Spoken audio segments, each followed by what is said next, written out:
नमस्कार, आप देख रहे हैं शिक्षा बाई आकांक्षा। मैं हूं आपके साथ आकांक्षा वर्मा। तो चलिए शुरुआत करते हैं आज की कहानी की, जिसका शीर्षक है स्वार्थी चिड़िया और पेड़। बहुत समय पहले एक सुंदर से जंगल में सभी जानवर और चिड़िया मिलजुल कर रहा करते थे। उस जंगल में एक बहुत बड़ा पेड़ था, जिस पर बड़े रसीले रसीले फल लगते थे। उस घने पेड़ की छांव में जंगल के सभी जानवर आराम किया करते थे और बहुत सारे पक्षी उस पेड़ पर घोंसला बनाकर रहा करते थे। जंगल में चिंकी नाम की एक प्यारी सी चिड़िया रहा करती थी। वह चिड़िया देखने में तो बहुत सुंदर थी, लेकिन वह थी बहुत स्वार्थी। वह कभी भी अपने भोजन को किसी और के साथ नहीं बांटा करती थी और अपनी खुशियां भी अकेले ही मनाया करती थी। एक दिन गर्मियों की तेज दोपहर थी।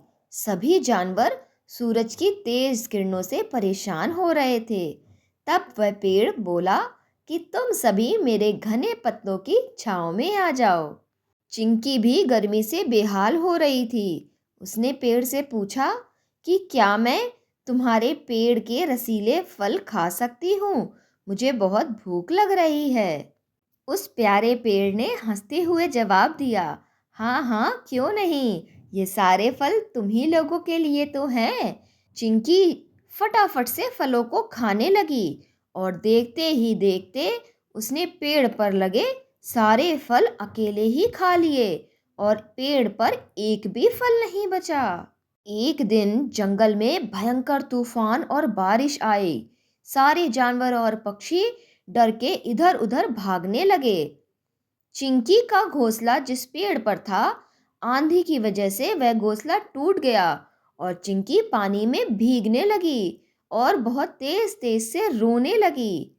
रोते रोते वह उसी दयालु पेड़ के पास आई और बोली, हे दयालु वृक्ष, क्या मैं तुम्हारे पत्तों में शरण ले सकती हूँ? मैं बारिश में बहुत परेशान हो गई हूँ। पेड़ ने हंसते हुए जवाब दिया कि हाँ हाँ चिंकी, तुम मेरे वृक्ष की डालियों पर बैठ जाओ, जिससे कि तुम तूफान और बारिश से बच जाओगी। चिंकी ने ऐसा ही किया।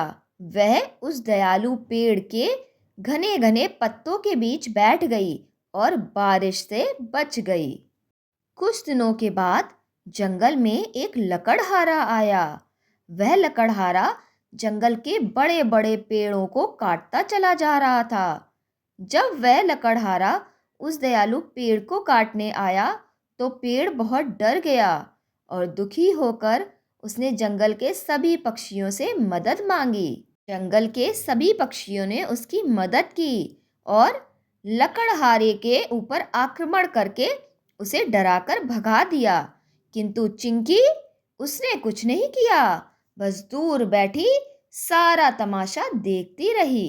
कुछ दिनों के बाद जंगल में एक शिकारी आया और उसने चिंकी को पकड़ने की योजना बनाई और जाल लेकर उसके पीछे पीछे भागने लगा।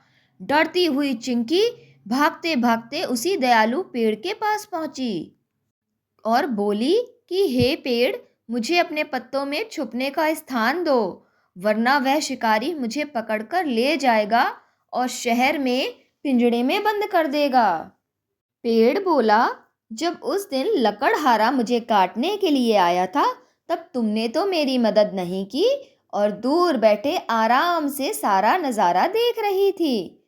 चिंकी को अपनी गलती का एहसास हुआ और उसने हाथ जोड़कर पेड़ से माफ़ी मांगी। पेड़ तो बहुत दयालु था।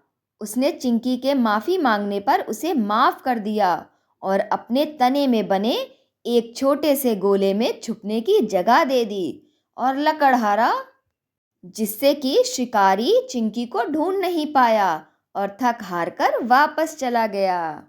इस कहानी से हमें यह सीख मिलती है कि दूसरों की मदद करना हमें भी संकट से बचा सकता है।